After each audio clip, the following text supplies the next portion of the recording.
हमारे यहाँ लेडीज का तो और ज्यादा प्रॉब्लम है।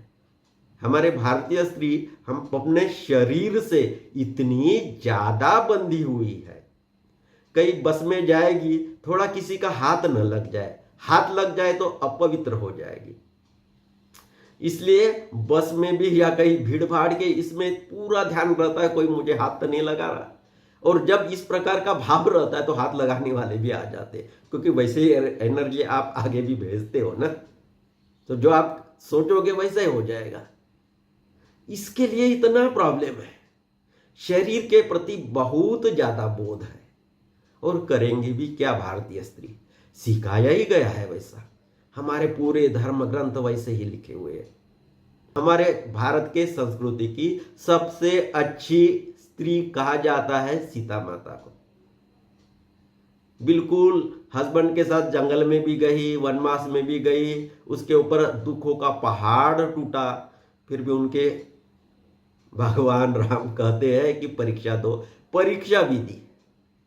और परीक्षा देने के बाद भी उन्होंने अपने कुल की मर्यादा के लिए, क्योंकि मेरे कुल को कोई ये न कहे कि रघुकुल में ऐसा भी कोई राम आया था और उनके कुल में ऐसा हुआ, तो मेरे कुल की बदनामी न हो, इसलिए उन्होंने किसी के कहने पर सीता माता का त्याग कर दिया। ऐसा लिखा है हमारे ग्रंथों में, कितना सच है मुझे नहीं पता। मैं तो यह कहता हूं राम यदि महान है, और है क्योंकि हजारों सालों से भारत यह देश उनको भगवान मान रहा है, आदर्श मान रहा है, तो है ही, तो ये बात तो गलत होनी चाहिए।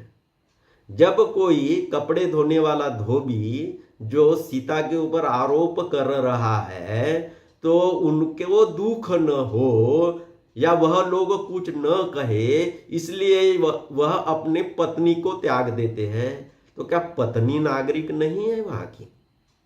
वह भी है, लेकिन एक कॉन्स्पिरेसी हुई। मैं ये कौन से सोर्स से कर रहा हूं? लास्ट टाइम हमने माता लक्ष्मी का एक मेडिटेशन किया था, तो कुछ जो डिवाइन बीइंग्स होते हैं ना, उनकी चैनलिंग होती है, वो किसी के थ्रू मैसेजेस देते हैं। तो माता लक्ष्मी ने कहा है, माता लक्ष्मी ने क्या कहा है, क्योंकि सीता भी उनका ही अवतार थी, तो माता लक्ष्मी कहती है कि राम ने मुझे सीता के अवतार में नहीं त्यागा था, यह लिखी हुई कहानी झूठ है। वनवास से वापस आने के बाद, रावण का वध होने के बाद हम दोनों अयोध्या में आए थे और बहुत प्यार से रहते थे। लेकिन जो पहली शताब्दी है, जीसस का पीरियड है, आज से 2000 साल पहले, तब जो मातृशक्ति थी उसके ऊपर पुरुष शक्ति हावी होना चाहती थी। किसी को दबा दो, उनके ऊपर आप राज कर सकते हो। तो स्त्रियों ने कैसा रहना चाहिए, पुरुष की ही बात माननी चाहिए, इस प्रकार का विचार तब आया। और वह विचार भारत देश में भी आया, वह विचार इस्राएल के उस देश में भी आया। आपको पता है ना the story 100th monkey syndrome, वो इफेक्ट होता है ना, एक मंकी को ऐसा लगा तो सब मंकी को वैसा ही लगता है। एक बात यहां आई तो पूरे दुनिया में फैल जाती है। उसका एक उदाहरण क्या है, मैं बार बार वह उदाहरण देता हूं, फटे हुए कपड़े पहनना। कभी अमेरिका में फटे हुए जीन्स पहनने की फैशन आ गई, गंदे जीन्स, जो अच्छे जीन्स है, पैंट है, उसको गंदे कर कर उसको फाड़ कर पहनने की फैशन आ गई। आज सब पहनते हैं, वो खराब है, उससे क्या मिलता है पता नहीं, लेकिन सब पहनते हैं। तो वैसे ही उस समय में भी लोगों को लगा कि नहीं, ये लेडीज लोगों को ना थोड़ा दबा कर रहना चाहिए, उनको रखना चाहिए ऐसा दबाकर, हमारे कंट्रोल में रहे। तो जो पुरुष प्रवृत्ति के लोग थे उनके लिए वो बहुत अच्छा था। आज भी कोई धर्म है, पंथ है, वो लेडीज को ऐसा ही रखते हैं। तो वह उस समय यह स्थिति आई थी पूरे पृथ्वी पर। तो वो क्या हुआ, हमारे भारत में उस समय जो वाल्मीकि का ग्रंथ था, वाल्मीकि रामायण थी, उसमें आल्टरेशन किया गया। उस समय जब वनवास से सीता आई थी और गर्भवती थी, उस समय उनको लगता था कि थोड़ा जंगल में जाए, ऋषियों के आश्रमों में जाए, थोड़ा उनको अच्छा लगता था। हर एक की अपनी चॉइस है। कोई लेडी को पार्टी में जाना अच्छा लगता है, कोई लेडी को सत्संग में जाना अच्छा लगता है, तो अपनी अपनी चॉइस है। सीता माता को लगता था कि मैं थोड़ा जंगल में जाऊं, आश्रमों में जाऊं, शायद मेरे बच्चों के ऊपर वहां के धार्मिक वातावरण का अच्छा प्रभाव हो। राजधानी में वैसे भी क्या होता था, राम जी तो ऐसे ही बैठते होंगे और ये न्यायदान करते होंगे, ये खराब है, वो अच्छा है, उसको मारो, उसको संभालो, इस प्रकार से होता था। लेडीज का इसमें ज्यादा मन नहीं लगता है, ये तो पॉलिटिक्स है, पॉलिटिक्स में उनका ज्यादा ध्यान नहीं लगता है।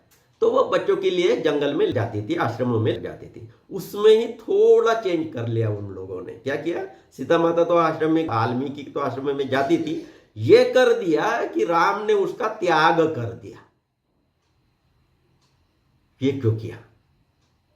क्योंकि ये बताने के लिए सीता जैसी स्त्री भी रहे, पतिव्रता स्त्री भी रहे, जिसने यह भी सिद्ध कर लिया हो कि मैं पवित्र हूं। अग्नि ने भी उनको प्रमाण पत्र दे दिया, सर्टिफिकेट दे दिया कि ये पवित्र है, फिर भी उनका त्याग किया जा सकता है। और खुद भगवान राम ने किया। तो कोई भी आदमी तब से अभी तक यही कर रहा है, तुम ऐसी हो, तुम वैसी हो, क्योंकि वो मानसिकता उनके मन में है और हर एक स्त्री के मन में भी है। तो सीता के बारे में, राम के बारे में ये आल्टरेशन कर दिया गया।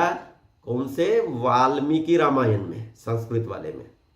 और क्या उस समय ज्यादा किताबें तो ऐसी प्रिंट रहती नहीं, 2-4 किताबों में ये आल्टरेशन कर दो, 1-2 पीढ़ी तक, 50-60 साल तक पहले वाली स्टोरी क्या थी लोग भूल जाते हैं, जो उस किताब में जो लिखा है वही रह जाता है। हमारे भारत में, पार्टिकुलरली उत्तर भारत में, राम का एक चरित्र बहुत फेमस है, वह है रामचरितमानस। गोस्वामी तुलसीदास ने वह किताब लिखी है, बहुत फेमस है। उत्तर भारत में उसका पारायण किया जाता है। शायद वाल्मीकि रामायण से भी वह ज़्यादा पॉपुलर किताब है। लेकिन आश्चर्य की बात यह है कि वाल्मीकि रामायण में सीता त्याग का उल्लेख ही नहीं है। उन्होंने लिखा ही नहीं, सीता का त्याग हुआ उसका वहां मेंशन ही नहीं है रामचरितमानस में। आप लोगों को लगेगा मैं यह भी क्यों बता रहा हूं, वाल्मीकि रामायण तो बहुत पहले लिखी गई थी, तो जो वाल्मीकि को पता है वह तुलसीदास को नहीं पता होगी, नहीं लिखा होगा। नहीं, ऐसी बात नहीं है। लक्ष्मी ने ही उस चैनल मैसेज में कहा है कि गोस्वामी तुलसीदास है वह वाल्मीकि के अवतार है। और उनकी किताब में जो छेड़छाड़ की गई है, जो चेंजेस किए गए हैं, जो स्त्री को कंट्रोल में रखने के लिए जो षड्यंत्र रचा गया है, वह उनको पसंद नहीं। अभी अपनी किताब तो वह चेंज नहीं कर सकते, वह यह तो नहीं बोल सकते कि मैं वही वाल्मीकि हूँ तो मैंने ऐसा नहीं लिखा था, कोई वह बात मानेगा नहीं। शायद उनको भ्रष्ट कहेंगे कि तुम वाल्मीकि कहा और तुम कहा। यह भी हो सकता था, पार्टिकुलरली गोस्वामी तुलसीदास के समय में तो वह जरूर हो सकता था। तो उन्होंने वैसा नहीं किया, उन्होंने कोई डिक्लेयर नहीं किया कि मैं वाल्मीकि का अवतार हूँ। शायद उनको पता ही ना हो सकता है उनको पता ही ना हो, लेकिन लक्ष्मी जी वैसा कहती। तो लगता है यह बहुत बड़ा षड्यंत्र है। कुछ लोगों ने वाल्मीकि रामायण में यह जानबूझ कर डाला हुआ है और मानसिकता तो उनकी खुद की है और थोप दिया है श्री राम के मत्थे पर। ऐसे षड्यंत्र होते रहते हैं, ऐसा होता है और वैसा ही हुआ। और आज भी वही मानसिकता चलती आ रही है। उसे फायदा क्या है कि कंट्रोल कर सकते हैं, स्त्री को कंट्रोल कर सकते हैं, और वही बहुत बड़ा बोझ स्त्री अभी ढोए हुए है।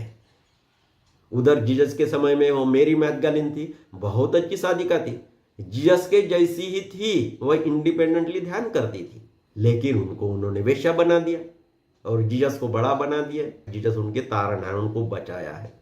वह भी उनके जैसी ही, उनके बराबर की साधिका थी और इतनी अच्छी साधिका थी, उनको इतनी अच्छी समझ थी कि जीसस के जो 12 शिष्य थे ना, वो उनसे जलते थे। इतनी ज्यादा उनकी प्रगाढ़ता थी, आध्यात्म की समझ थी। तो इस प्रकार से पूरे दुनिया में स्त्री को दबाए रखने का षड्यंत्र रचा गया और उसके लिए राम जी को भी दोष दिया गया। शायद ऐसा नहीं हुआ होगा, मैं ये बोल रहा हूं। लक्ष्मी जी ने अपने चैनल मैसेज में कहा है कि मुझे राम ने त्याग नहीं दिया था, लेकिन हमारे स्त्री के अंदर वह है। कई थोड़ा था, टीनेज में शायद कई कोई एक आधा लड़का अच्छा लग रहा हो, उसके तरफ ध्यान गया हो, होता ही है। ये केमिकल लोचा है शरीर में। जब आप टीनेज में आते हो, 20-21 में आते हो, तो आपके शरीर में ऐसे कुछ ग्लैंड्स आ जाते हैं, डेवलप होते हैं, तो आपको कुछ दूसरी भावनाएं आ जाती है। यंग लड़के के प्रति यंग लड़की का आकर्षण आ जाता है। आप नहीं लाते, आपके शरीर में हो जाता है, आपका उसमें कुछ दोष नहीं है। 5, 6, 7, 8 साल का जो लड़का है उसको कुछ नहीं होता, लेकिन इस पार्टिकुलर एज में हो जाता है। तो कभी किसी का ऐसा मन किसी के ऊपर आ गया हो, शादी वहां नहीं हुई, दूसरी जगह में शादी हो गई, बस जिंदगी भर वह बोझ अपने दिल पे लेकर बैठेंगे लोग। ये 40-50 साल वाले जो लोग हैं ना, उनको ये ज्यादा प्रॉब्लम, 50-60 वाले। अभी यंग वाली लड़की है जो अभी का जनरेशन है, उनको ये नहीं है, ये पाप नहीं है उनके लिए। लेकिन जो 50-60 साल वाले लोग हैं उनके लिए वो पाप है ना। तो देखिए 20 साल में ही ये इतना चेंज हो गया है, तो 2000 साल में क्या नहीं चेंज हो गया होगा। तो ये नीतिमत्ता की चीजें है ना, ये हमेशा बदलती जाती है। मैं सिर्फ ये कहता हूं कि आपने कुछ ऐसे खास पाप किए नहीं, तो अभी वो छोड़ दो, उनको निकाल दो, उसको सोचना ही नहीं है। उसके बारे में सोचना यानी उनको अपने कॉन्शियसनेस में पकड़ के रखना है। तो जब आप आध्यात्म के मार्ग पर हो, अपने आप को जानना चाहते हो, आत्म साक्षात्कार चाहते हो, तो ऐसी चीजों को छोड़ देना पड़ेगा और अपने आप छूट ही जाते हैं। आप उनके तरफ ध्यान ही मत दो, आपने क्या किया, उसको कैसा छोड़ू। आप अपने आत्मा में स्थित होने का प्रयास करें, वह चीजें अपने आप छूट जाएगी। जब जो ग्लू है ना, ग्लू चिपकाने का कुछ होता है ना, वैसा ग्लू है यह। आपका सोचना यानी ग्लू है, वो ग्लू निकल गया तो वो कागज है ना, अपने आप वो पतंग अपने आप निकल जाएगी, चली जाएगी। बस अभी और यही रहना है, अवेयरनेस में रहना है। अवेयरनेस चाबी है। और दुख है, बहुत सारे लोग बोलते हैं हमारे जीवन में दुख है। कितने दुखी हो भाई। आपके आदर्श है, राम है, कृष्ण है, बुद्ध है, जीसस है, क्या उनके जीवन से भी ज्यादा दुख आपके जीवन में है? भगवान कृष्ण जन्मे थे, वो ही जन्मे थे जेल में। आप में से कोई जेल में नहीं जन्मा है।